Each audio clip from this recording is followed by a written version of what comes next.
Aparte, si la veo. Bien, ¿ok? La fórmula de presión atmosférica es presión por gravedad por altura. Y recuerde que da en una atmósfera y 760 milímetros de mercurio. ¿Ok? Entonces, es decir, que una presión atmosférica es igual, ahí le dieron un ejemplo, que una presión atmosférica es igual a 13.600 kilogramos metros cúbicos multiplicado por la gravedad que es 9,801 ponen ellos, metros por segundo al cuadrado, por la altura, que fue lo que él calculó aquí, 0,76, pero la ponen en metros. Por lo tanto, la presión de la atmósfera es igual a 101.325 pascales. Esta es la presión de la atmósfera. Presión verdadera. Una atmósfera tiene 101.325 pascales y una atmósfera también tiene 760 milímetros de mercurio. ¿Ok? Son equivalencias. Tiene que copiar esa equivalencia.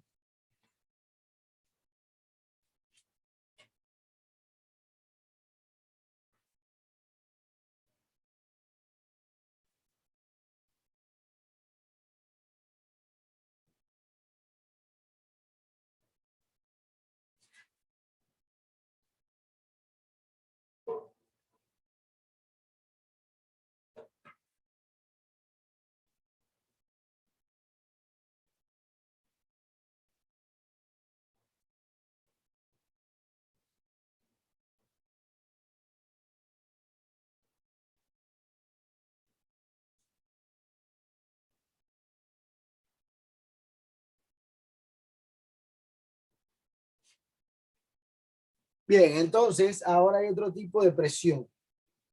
Para predecir el tiempo meteorológico es necesario medir constantemente la presión atmosférica, lo cual se utiliza un instrumento llamado barómetro. La presión de un fluido se puede medir con un manómetro. El manómetro consta de un tubo en U, parcialmente lleno de líquido como el mercurio, y cuyos extremos se encuentran abiertos, y uno de los cuales se conecta al recipiente que contiene el fluido.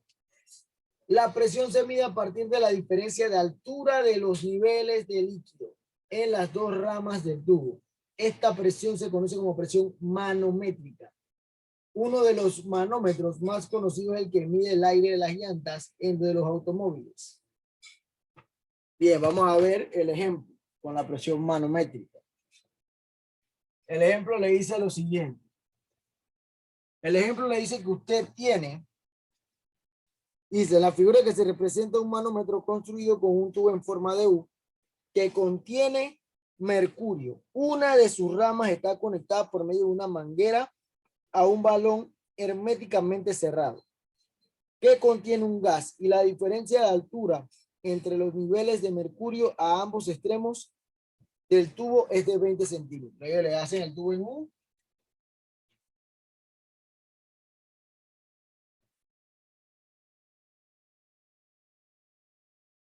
Sé que esto está conectado a una bola hermética.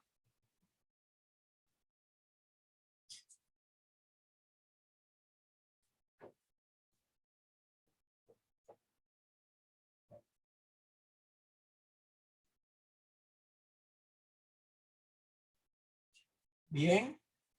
Y que aquí, hasta aquí llega un paso de agua y hasta acá llega el otro. Y que de aquí a aquí hay 20 centímetros. Es la diferencia que hay entre los dos niveles. Y la primera pregunta que le hacen es, ¿cuál es la presión manométrica del gas? Y la segunda es, ¿cuál es la presión del gas si la medida se realiza al nivel del mar? La A dice que como el nivel de diferencia es 20 centímetros, es el mismo, y es menor uno del otro, nada más hay un solo nivel de diferencia, no hay más de uno. Por lo tanto, va a ser igual. Estos 20 centímetros lo voy a transformar en milímetros. Recuerden que estamos hablando de mercurio, y si hay milímetros de mercurio, un centímetro tiene 10 milímetros,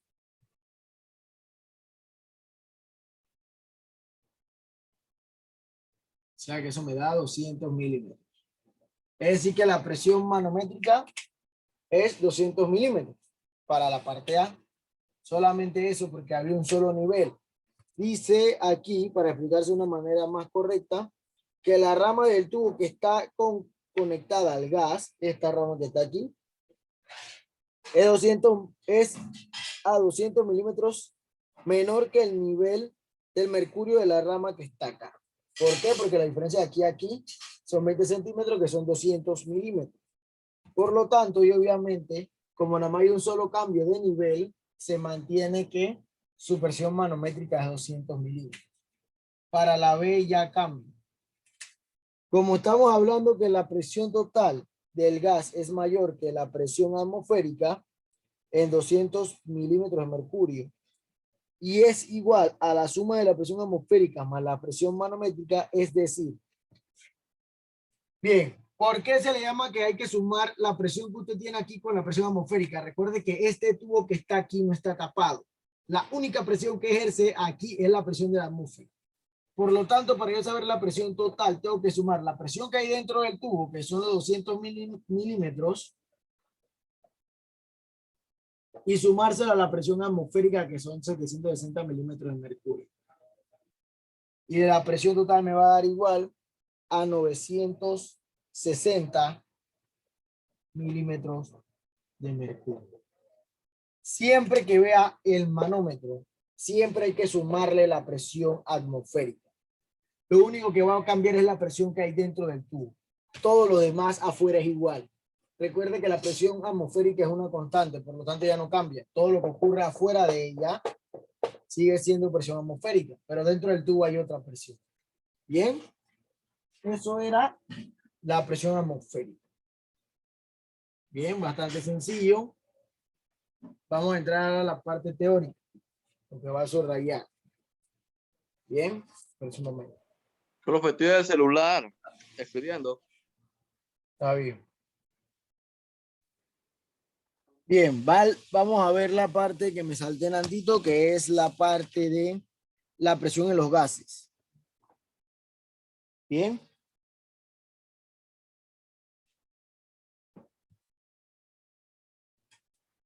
La presión de los gases.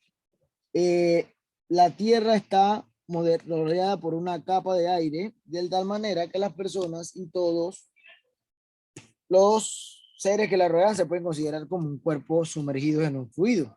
Bien. Y en consecuencia experimentamos una presión que se conoce con el nombre de presión atmosférica, que fue lo que vimos en antes. En los casos analizados hasta el momento se considera que la densidad de la Tierra es un fluido constante. Sin embargo, en el caso de los gases que rodean la Tierra, las capas superiores comprimen las capas inferiores, ocasionando que la densidad de esta capa sea mayor a la densidad de las capas superiores. Las capas menores de la Tierra siempre van a estar a menos presión que las capas que están más arriba. Bien, porque entre más capas haya, obviamente la que está más abajo va a sentir más presión. Eso es lo que trata de decir el libro. Bien, dice que, por ejemplo, la presión atmosférica en el cerro Echandi, que se encuentra a 3.163 metros sobre el nivel del mar, es menor a la presión atmosférica en cualquier lugar de la ciudad de Panamá, que está ubicada a nivel del mar. Es cierto, ¿no? El monte Everest, que está sobre el nivel del mar, tiene mucho menos presión que obviamente el volcán Barú de Panamá. Tiene más presión porque está más abajo o está más pegado sobre el nivel del mar. El valor de la presión atmosférica al nivel del mar se utiliza como una unidad de presión y se denomina atmósfera. Eso lo subraya.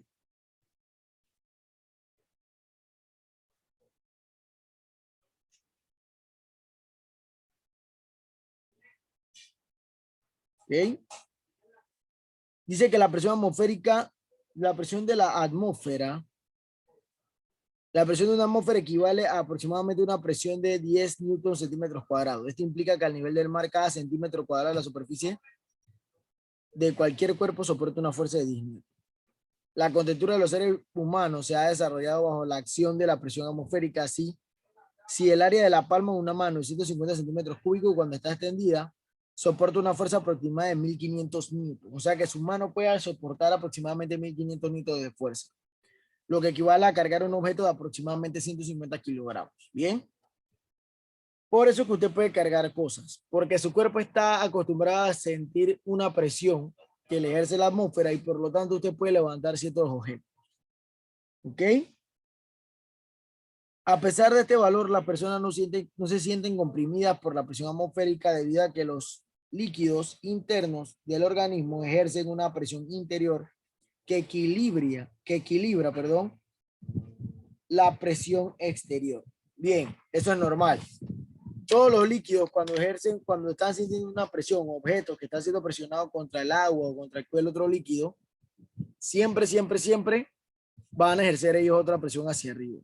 Eso no va a cambiar. ¿Ok? Siempre van a ejercer una presión contraria. Y una aplicación diaria del concepto de presión atmosférica se presenta en los alimentos que están empacados al vacío. Estar empacado al vacío significa que se ha extraído el aire interno del empaque y de esta manera la presión atmosférica es superior a la presión del interior del empaque, evitando que de esta manera el crecimiento de bacterias. Bien, cuando usted compra la bolsa de Ziploc que su mamá le metió el emparedado para ir a la escuela o en el lonche, eso tiene aire, eso no está hecho al vacío. Usted tiene que sacar el aire para que quede al vacío para que la bacteria no se lo coma. Si estuviera empacado al vacío, usted puede dejar ese pan en la bolsa durante días, meses y no se va a dañar. ¿Ok? Porque el vacío lo que evita es que crezcan bacterias. Ejerce tanta presión que las bacterias no pueden reproducirse dentro de eso. Bien. Por lo tanto, ahí hay una presión al vacío. Bien, vamos a ver la tensión superficial. Tiene que subrayar que generalmente la superficie del líquido suele comportarse como una membrana elástica. A partir de este efecto se llama tensión superficial. Es posible que una aguja flote en la superficie del agua, que algunos insectos pueden posarse sobre un charco de agua y que las gotas de agua tengan que formar las características. Si alguna vez ha visto correr a los merachos o este poco de cosas, lagartijas, sobre el agua, es a causa de la tensión superficial. El agua crea una tensión superficial, o la que yo conozco como una película, porque se llama película, que evita que entre más rápido corra el animal, no se caiga, porque hay tanta tensión en el agua que evita que el animal se caiga. Es diferente con el ser humano. Obviamente, la tensión superficial del agua no puede soportar el peso de un hombre. Bien, no puede soportarlo, a menos que el hombre corra muy rápido y evite caerse. Bien, pero la tensión superficial del agua no puede soportarle el peso de un hombre. ¿Ok? Claro, usted flota. Cuando usted flota en el agua, su cuerpo está en el agua, pero hay una parte que sí pasó el agua que está abajo, obviamente, ¿no? Pero usted puede flotar porque hay una parte de la tensión que sí lo carga porque usted está en reposo. Bien, pero si se da cuenta hay una parte que está abajo del agua cuando usted flota. No es como un insecto que se queda ahí sobre el agua y él no ha caído abajo, no tiene partes sumergidas. Eso es lo que es la tensión superficial. El fenómeno de la tensión superficial se puede analizar a nivel molecular en el interior de un líquido. Cada molécula es atraída de todas las direcciones por la demás con una fuerza de cohesión de origen electromagnético cuya resultante es nula. Vamos a la siguiente página, flujo sanguíneo. A través de la circulación sanguínea, las células del organismo pueden recibir el oxígeno y nutrientes que necesitan para vivir y además eliminar la sustancia de los desechos. Pero, ¿cómo se produce? Durante la circulación sanguínea, la presión que ejerce la sangre sobre las paredes de los vasos va cambiando. La sangre, al igual que cualquier otro fluido, circula como consecuencia de la existencia de zonas que están a distinta presión y se mueven desde donde la presión es mayor hacia donde la presión es menor. Recuerde que su órgano bombador de sangre es el corazón. Todo viaja desde el órgano corazón de la sangre, que es el que tiene mayor presión, a sus venas, que es la que tiene, hacia la otra parte del cuerpo, que son las que tienen menor presión. ¿Ok? Eso siempre ha sido así.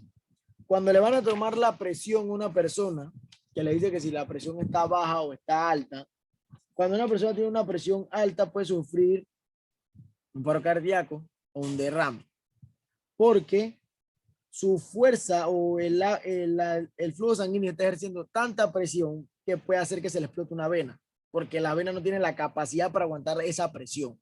Bien, si usted va al médico siempre le dicen, usted está 180/20, esa es la presión que usted debe tener o una presión equilibrada. Si está muy alta, el médico se preocupa que le dé un derrame o que se vaya a morir de un paro. Y si está muy baja, obviamente él va a pensar que se va a desmayar o que está anémico, que no come bien. Una persona anémica. Bien. Y también puede morir. Entonces, dice que la presión sanguínea es máxima cuando la sangre sale del ventrículo izquierdo del corazón y va disminuyendo a medida que recorre los vasos sanguíneos hasta llegar a la aurícula derecha de ese mismo órgano, que está a muy baja presión. Por su elasticidad, los vasos sanguíneos se adecúan a los cambios de presión del flujo sanguíneo. Esto afecta la velocidad de la sangre y hace que el flujo oscilante proveniente del corazón se transforme en un flujo continuo a través del resto del sistema circulatorio.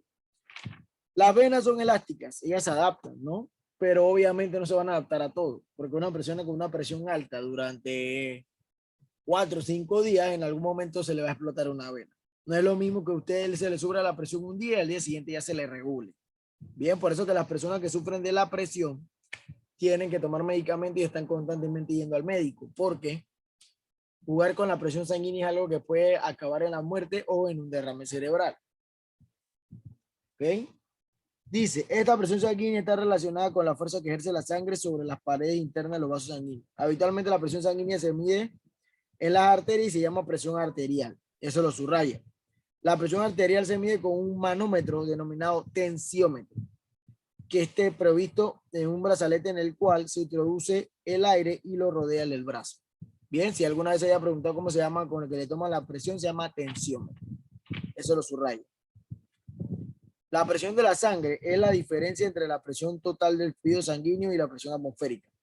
Por tanto, si en determinado momento la presión de medida con el tensiómetro es 80 milímetros de mercurio y la persona se encuentra en la ciudad de Panamá, donde la presión atmosférica es de 750 milímetros de mercurio, entonces la presión sanguínea total es de 830 milímetros de mercurio. Bien, la presión de la atmósfera en Panamá es 750. Y si su presión es de 80, usted tiene 830 milímetros de mercurio de presión. La presión manométrica de la aorta varía de acuerdo al ciclo cardíaco y su valor esperado depende de varios factores, en ellos la edad. Cuando el corazón se contrae, la presión es máxima y se llama sistólica, cuyo valor esperado es de 120. Y cuando el corazón se relaja, la presión es mínima y se denomina diastólica, siendo su valor esperado 80. Bien, lo van a subrayar. Por eso le dicen que usted siempre tiene que estar con la presión 120 sobre 80. Pero ya eso va a depender de la edad. ¿Ok? Ya eso depende de la edad. Entre más avanzado, obviamente, el corazón ya trabaja de manera diferente o trabaja de manera más lenta. O sea que ahí va a cambiar. Vamos a ver la viscosidad. Los líquidos se adaptan a la forma del recipiente que lo contiene y los gases llenan el espacio en el que está contenido. Por uno lo hace con mayor facilidad que otro, es decir, que pueden hablar de su grado de fluidez. Por ejemplo, el aceite fluye más lentamente que el agua y la miel más lentamente que el aceite. La resistencia a fluir o derramarse que presenta los líquidos es una propiedad llamada viscosidad. Eso lo subraya. Lo subraya ahí. Bien. Los fluidos más viscosos fluyen más lentamente y también es más difícil de mover objetos a través de ellos. Es importante no confundir la viscosidad con la densidad. Por ejemplo, el aceite es más viscoso pero menos denso que el agua. Eso es cierto. Bien, no confunda la viscosidad con la densidad. Bien, si el aceite fuera más denso que el agua, cuando lo echamos el aceite sobre el aceite pasaría el agua, lo cual no ocurre, sino que se vuelven las bolitas esas que usted ve.